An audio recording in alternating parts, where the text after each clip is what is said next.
Hey, hey, Blue Table fans! I'm here. That's pretty terrible. Should I redo it? No. I'm gonna stick by it. Alright, guys, I just thought maybe, you know, sometimes at night, when I'm alone, I think, I wonder how many of the fans miss me. They probably need their daily dose of this wonderful face. So I now have 2 people reminding me to make videos. Oh man, it's getting bad. And you know what? I'm getting a lot of glare off my glasses. Maybe I should just take them off. What do I look without my glasses? I don't know. Some people are like, wow, you look great without your glasses. And I'm like, and then other people are polite. So, all right, hold on. I need to add something. I need to add something to the list of topics. Here we go. All right, first off, my exciting news is that my D&D campaign is wrapping up, and it's pretty awesome. For those of you following the program, you already know that I play a weekly game down at my local game shop with a couple of my artists, my 2 sons, and occasional guest stars who filter through. And by the way, they each play like 2 characters in it. So this is like a huge party. We use all miniatures, but not terrain. I still use the piezo flip mats for it, which I love, by the way. And for the adventure that we're doing, which is Emerald Spire, which I've shown you before, they actually publish a whole set of them. You know what? Something just popped into my head. It's like, you know what? I'm really lucky I'm not going bald up here. Like, there's like hair. It's gone back a little bit.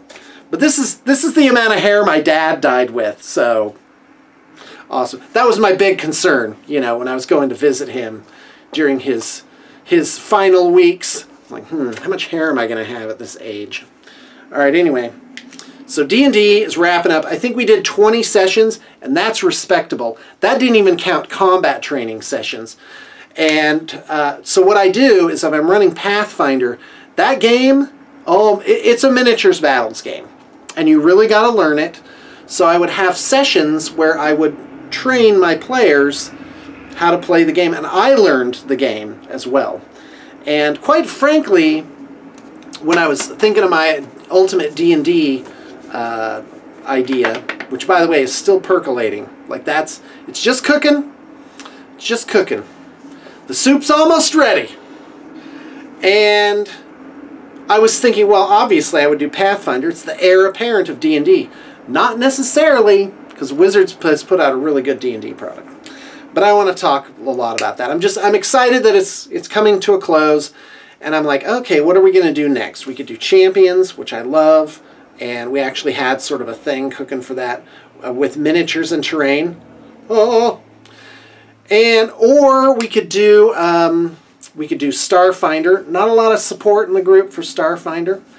Or actually Veronica she's one of the 2 artists.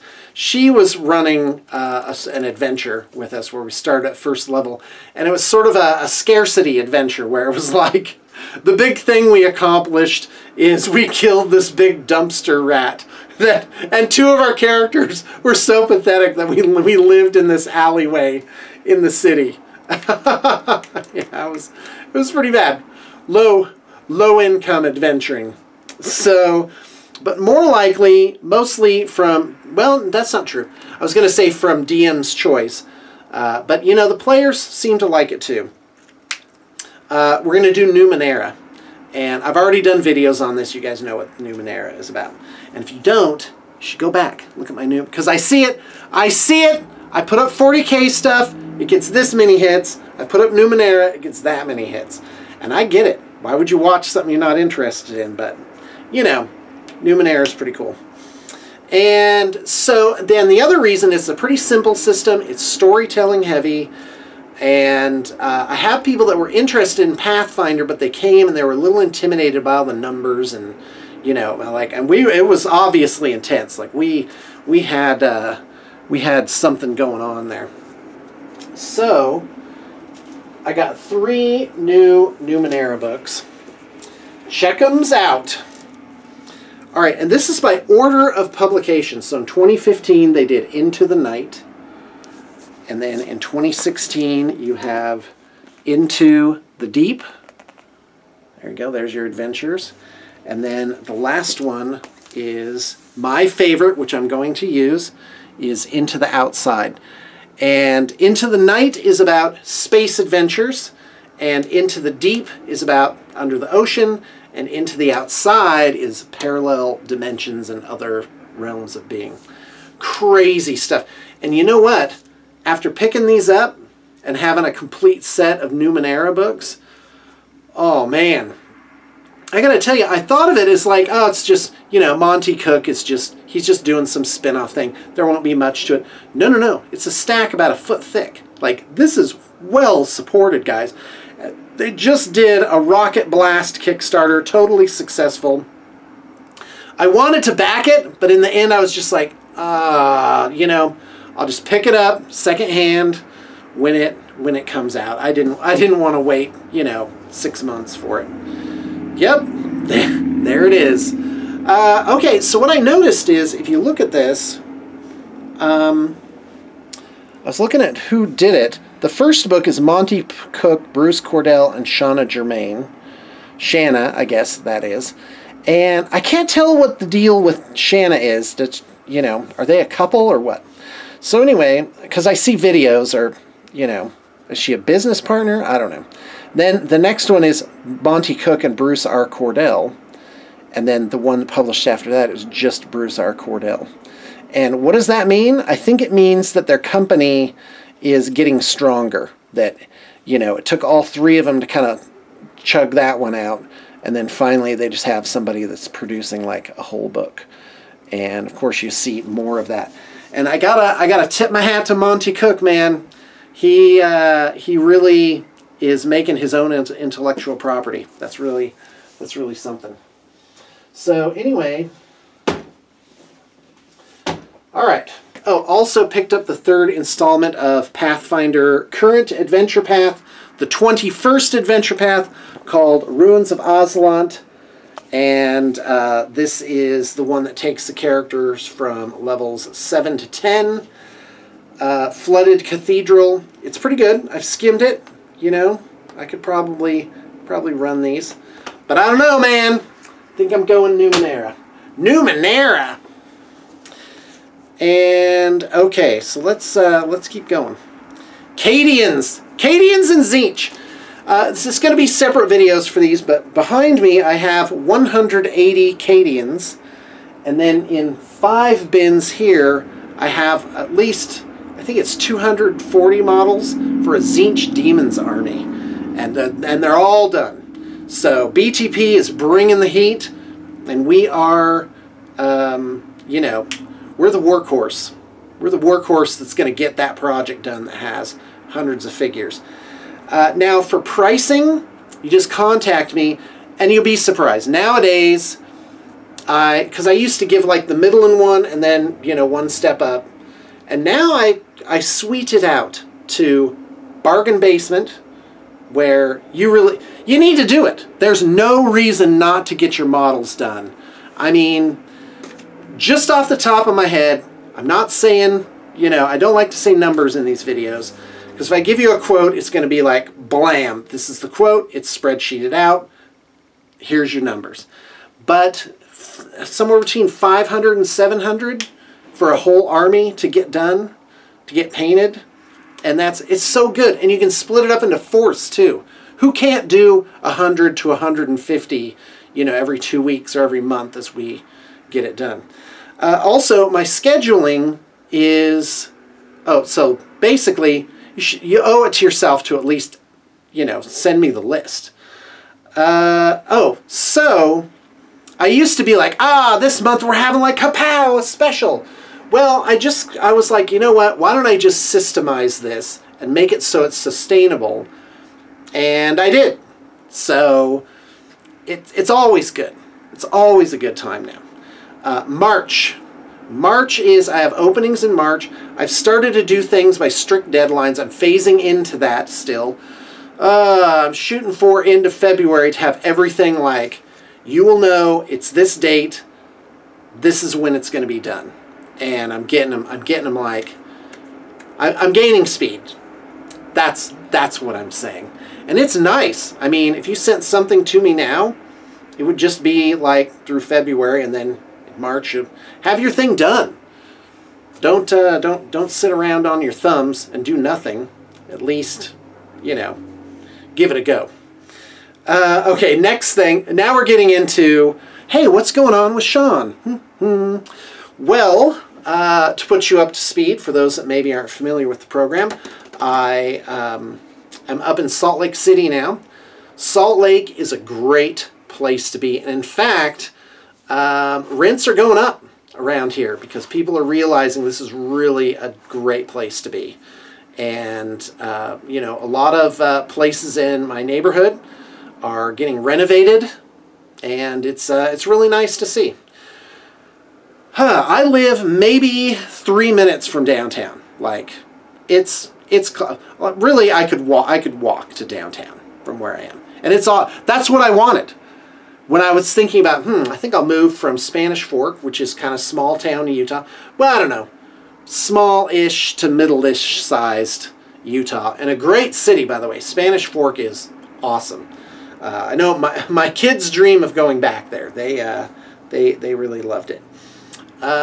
So when I dreamed of moving here to Salt Lake, it was, I wanted to be downtown. Like right ground zero, State and 100 South. Where can I find an apartment nearby? In fact, I found several places that were like really close there. And I was going to get a studio again, but as I was looking around, I was like, oh man, it looked like doing the same thing over again. And so I've kept my operation humble. And I've tightened it up. So it was a good move, and I feel good about it. All right, so in other news, as you may know, some people following my Facebook page know that I have a daughter. She's 18 months. This happened after the divorce with someone who I didn't know during my marriage. That's an FAQ. It's like, well, you know, did something then that blew it up? Nope, sure isn't. And so I have a baby daughter. She's adorable. Her name is Audrey. Right now, I take care of her full-time and run the business. And it is, I gotta tell you, it's fantastic. I was balking at it. Full-time meaning 8 hours a day, I take care of everything Audrey related. And it is, it's just so neat. And right now, my life is so good, so rich. It's like it's almost like it's too much for one soul to bear how awesome it is. Like I feel like my heart is going to burst. And that's my predominant sentiment most of the time. So anyway, so she loves this kids show called Ben and Holly's Magic Kingdom. It's out of the UK. And I got to tell you, if you have little kids, just check it out. Go on YouTube and see what it's about. It's such a great show. Oh my gosh, she loves that. And it's hilarious. I actually find myself, sometimes it's like she's gone down for her nap and it's like it's still on and I'm kind of watching it. I'm like, oh, I wonder what's going to happen next. It's like, oh, Shawn, maybe you should turn this off. On a darker note, I've been chewing away at Black Mirror Season 4. Now, I binged Season 1, 2, and 3. Black Mirror is an anthology series of standalone shows, kind of like The Twilight Zone. And it's about how technology can sort of run amok. So technology is really the theme of all these shows. And it's really neat. Definitely dark, not for the kids. And it's really cool. I've enjoyed almost every episode. But then again, those of you who know me or follow my Facebook page, and by the way, you're welcome to. My name is Shawn Gately, G-A-T-E-L-Y. And yeah, just look me up. In fact, well, I actually have like 50 confirmations too. I'm up to, I think Facebook caps you at 4,000 people. maybe 5,000. And I'm up to like 36 or 3,700. I'm just like, I don't know. Like my public and business life and my personal life at some point just sort of glommed together in one thing, and I can't extricate it. But that's okay. I've learned to be that way, and it's good though, because there are people who are they just come out of nowhere, and they're so nice. You know, like strangers are greeting me in the virtual world, like, hey, I've been following your channel for 8 years. I'm finally making an order. And I'm like, that's awesome. How long have I been going? I put my first videos up in 2007 on my PowerShot A70, like a $90 camera that took terrible video, only 3 minutes. So some of those old bat reps, it's like I got to put up like 30 videos to like show it all. Pretty bad. In fact, I've never really ramped up my quality on videos. All right, so, and my life is amazing. And by the way, on top of all that, I can't really tell you everything that's happening. But if I did, your eyeballs would probably melt out of your face. Like it's news. It's really neat. But I'm very careful with what it is I put out, and of course, you know, to be considerate of other people. So anyway, what else? Oh, so yeah, the other night I went urban exploring. That's one of my other hobbies, and let's see, I went to Pierpont, which is this, it's this alleyway. I mean, it's nice. It's got shops and everything on it. But it really is, like, if you didn't know, you could just blow right by it.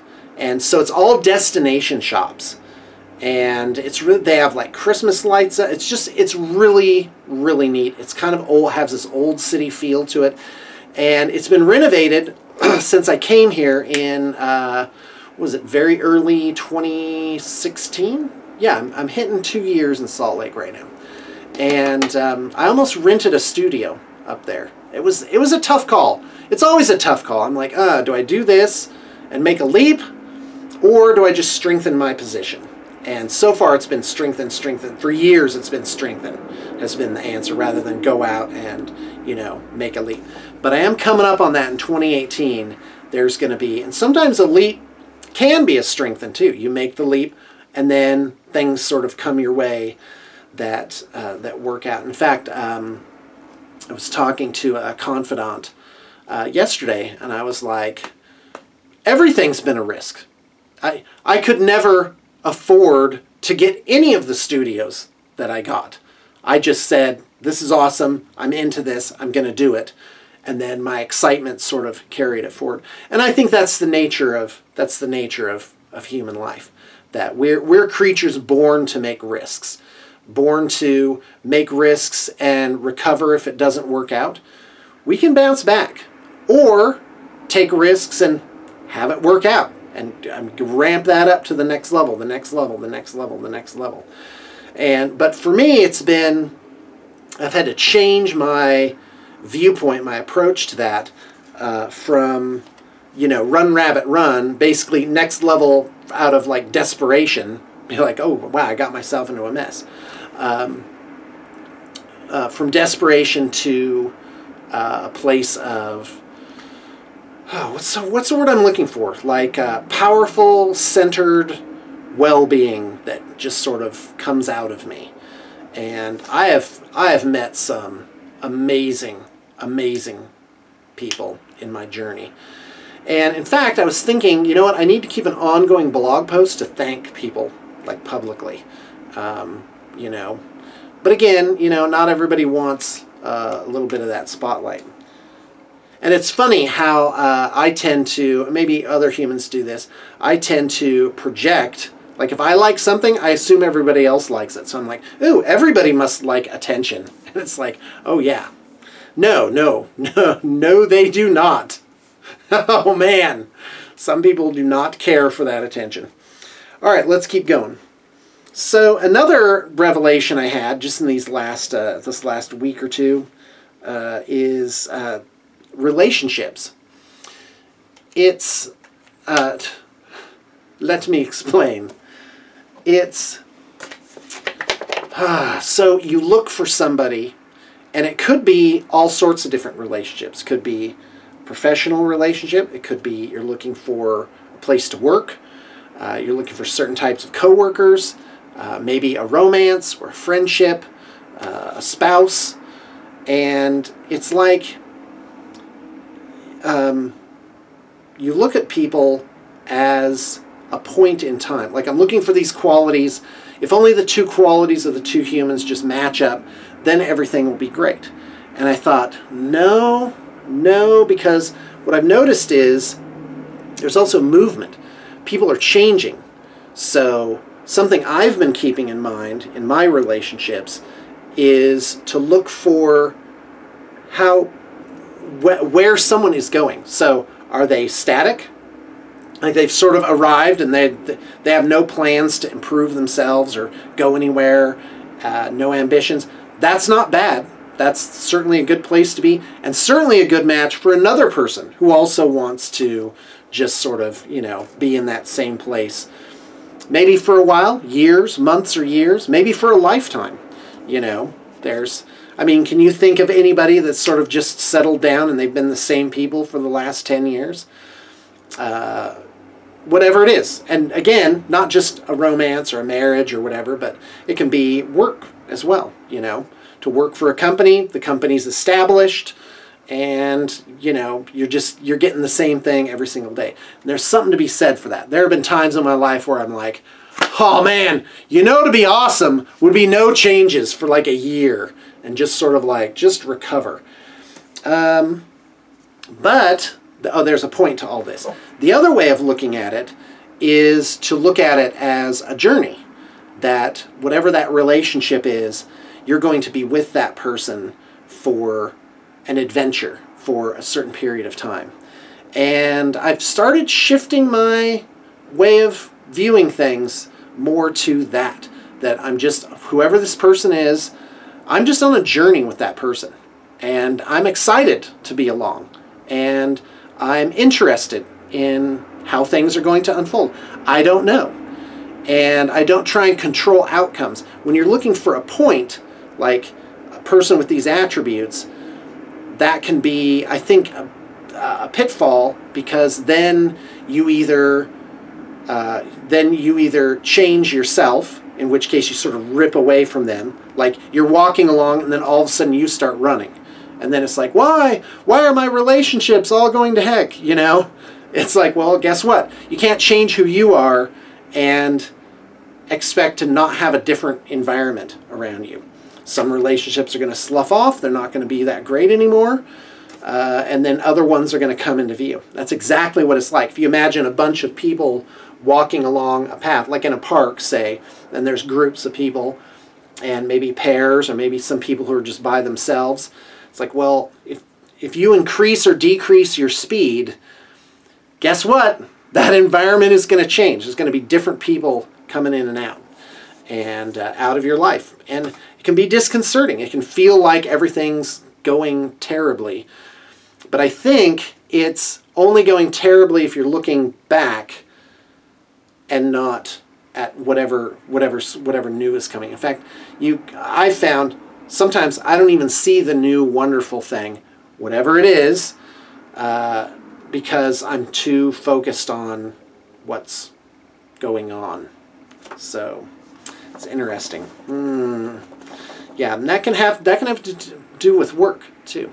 Like with blue table painting, I don't know, I've been doing this so long. It's we just hit 13 years. And on the one hand, I love it. And in a way, I'm falling in love with blue table painting again. Like, I'm starting to appreciate it more. Everything's coming into focus, coming under control. I didn't realize it while it was happening, but I've developed a new business model that is just, it's so nice. I'm like, oh wow, that actually turned out great. And in a way, I got to all my goals in really just sort of a different sort of way that I didn't see it. You know, that it's like, well, you could have gone forward, or you could have just looped all the way around and gotten to the same place. Well, guys, that's my ramble for today and my pitch. I'd really love to set up some projects for March. I'm ready to go. The email is in the the email is in the liner notes, and that's what I got going on. So, you're welcome.